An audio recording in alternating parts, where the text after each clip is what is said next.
Na sziasztok, srácok! Több száz üzenet érkezett, hogy miért akarom abba hagyni, és hogy miért döntöttem így. Hát tartozom egy magyarázattal, hogy mi történt az elmúlt években. Tudni kell rólam egy pár dolgot ehhez, hogy megértsétek. Én egy szabolcsi szegény családból származom, a szüleimnek hála el tudtam végezni a Debreceni Egyetemen a mérnökinformatikát. Suli után egyből nekiálltam lakásra gyűjteni, ezért kimentem Dániába. Dániában eltöltöttem másfél évet, sikerült is összekuporgatni 10 millió forintot, ezt úgy, hogy hát nyilvánvalóan semmire nem költöttem, majd hazajöttem Pestre lakni szervizmérnöknek. Szervizmérnök mellett mindig is kerestem mellékállást, de végül úgy gondoltam, hogy megpróbálom magát az SMC-t, mint másodállás, azért félretettem mindent a fő munkahely mellett.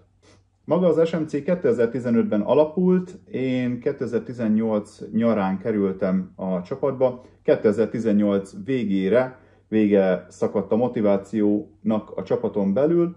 Én kértem az alkotót még 18-ban, hogy hadd csináljam tovább az oldalakat, akkor még nem látta bennem a lehetőséget. Így 2019-től először motoros találkozókat csináltam.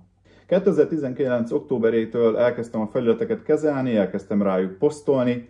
2020 áprilisában regisztráltam a TikTokot, aminek a csapat nagyon nem örült, mindenki tiltakozott, hogy ez a felület gagyi, de én annak ellenére csináltam tovább. 2021-től kezdtem el tervezni, hogy hogyan lehetne SMC termékeket tervezni.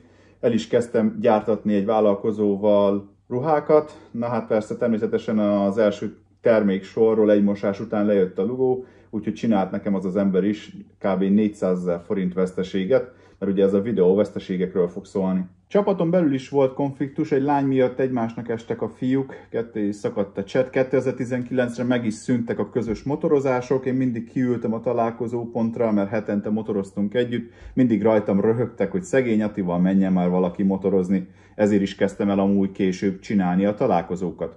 Az új tagok sem jöttek ki jól a régi tagokkal, ezért én is úgymond hibásnak lettem kihozva, hogy miért nem rakom ki az új chatből a régi tagokat, hát ugye ez sem annyira fair. Gyanítom, hogy egyszer kiszúrták a kerekemet egy forgatáson, ez ugye megint csak valami életveszélyes, tréfa, de ilyenek történnek, remélem, hogy csak rosszul érzékelem, hogy véletlenül került pont a gumimba, vagy a gumimnak lett támasztva egy popszegesnek a szára, de hál' Istennek nem történt probléma, mert csak defektet kaptam, és kaptam aznapra arra a forgatásra egy cseremotort. Ezután 2021-ben próbáltam még jobban beindítani magát az oldalakat, így más oldalakkal próbáltam együtt dolgozni, és ekkor vesztettem 12,5 millió forintot egy félre sikerült üzletben, úgymond bűncselekményben. Nagyon nehéz volt rajta túllépni, de úgy voltam vele, hogy ha itt feladom, akkor még többet bukok, mint addig.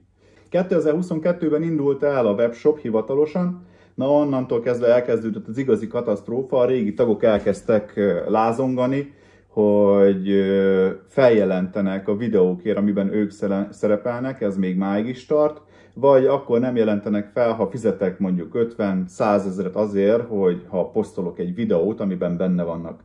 Így el tudjátok képzelni, hogy milyen nehéz lehet dolgozni.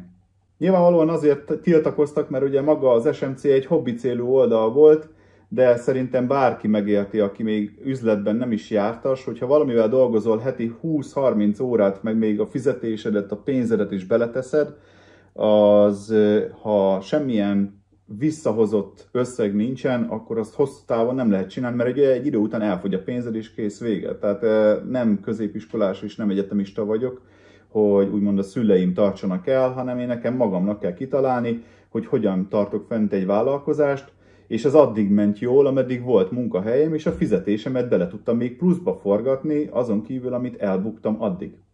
Van, amikor írják nekem, hogy nagyon drága a webshop, már mint a gyerekek, hogy vegyem le az árakat, és akkor vásárolnak, csak ez nem értik meg sokan, meg hát ugye aki nem foglalkozik ezzel, nem érti meg, hogyha egy vállalkozás nem tartja fel magát, ráadásul nem fizeti ki a belefektetett időt, akkor ez így is úgy is csődbe megy.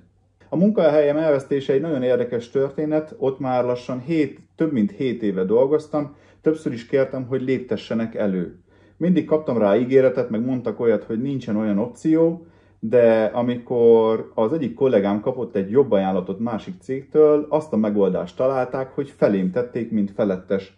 Na hát ez természetesen összeférhetetlenséghez vezetett, a viszonyunk nagyon megromlott a céggel, meg a kollégával is, és úgy tudtak kirakni a cégtől, hogy az egyik Facebook követőm az szülőjének, tehát a szüleiének mondott rólam egy információt, amit utána a kollégám, a szülője azt mondta, hogy nem tud rólam, ezért biztonsági okokból eltávolítottak a cégtől, tehát ez is összefügg az SMC-vel, ami nagyon vicces.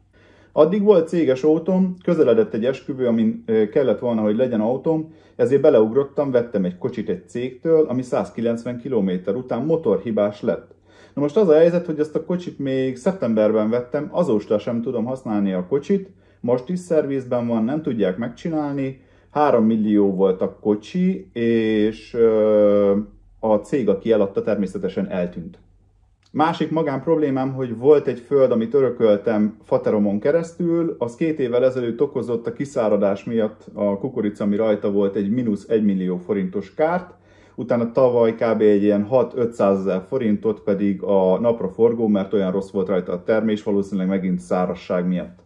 Nem akarok megválni a földtől, mert igazából semmi esélyem nincs, hogy másikhoz jussak, hogyha ezt valaki tanácsolná. Így mára 3 évnyi küszködés, szenvedés és veszteség, bűncselekmény, polgári perek következtében elfogyott az összes tőkém, úgyhogy elkezdem meghirdetni az EXC-t, mármint a KTM-et, és újra megpróbálom a karrierpályámat helyrehozni, mert volt egy munkahely, de végül ott nem tudtunk megegyezni a munkaidőben, úgyhogy nem lesz időm azzal, hogy foglalkozzak az oldalakkal, videókat gyártsak. Szeretném megtartani ugye a DRZ-t, mert az hozzám nőtt, szeretnék motorozni, de nem olyan célból, hogy videókat tervezek, felveszem, megvágom és posztolom, tehát hogy szabadidőként, nem munkaként, mert akárhogy is nézitek, tudom, hogy rosszul tűnik, vagy nem szép dolog, de maga az a videózás, azért van benne munka keményen. Nem szeretnék, tudjátok, kockáztatni, hogyha egy új munkahelyem lesz, és mondjuk egy jó munka, hogy megint valamilyen balesetem lesz, mert ugye azért látjátok, hogy megesnek az ilyen problémák. Maguk az oldalak fennmaradnak addig, ameddig a raktárkészlet megvan, tehát ameddig nem kerül ki a raktárkészletemből az összes termék. Ezt abból fogjátok látni, hogy még rendelhető megadott mondjuk pulcsiból SS méret. Ezzel nagyon tudnátok nekem segíteni, hogy legalább egy picit összeszedjem magam anyagilag, meg motiváció szempontjából. Tudjátok, a webshopnak a címe az a samshotcrew.hu, berakom a videó alá leírásba. Ha valakinek rossz lesz a termék, tehát lesz hibája, vagy mérethibája lesz, akkor azt még megoldom a szabadidőmben, megkérem a gyártót, hogy azokat a méreteket csinálják még meg, hogy tudjam pótolni a megrendelőnek. Sajnálom, srácok, értsétek meg, hogy én is csak egy ember vagyok, korlátaim vannak, nagyon sokan vannak velem szemben, nagyon sokan támadnak. A külső támadások amúgy egyáltalán nem érdekelnek, nem hatnak meg, viszont a belső támadás az nagyon gáz, ki is léptem már az összes chatből. Valójában nem csak ez a probléma, hanem az, hogy kb. 17 milliós veszteségnél járok, de lehet, ha tovább számolnám, akkor még több lenne. És nem csoda, hogy elfogyott a tőkéje az embernek, nem csoda, hogy elfogyott minden pénzem. Ez azért elég nagy veszteség úgy, hogy nullából kezdtem összegyűjteni a saját vagyonomat. Én a legjobbat kívánom nektek, vigyázzatok magatokra, köszönöm, hogyha segítetek eltüntetni a raktárkészletet, sziasztok!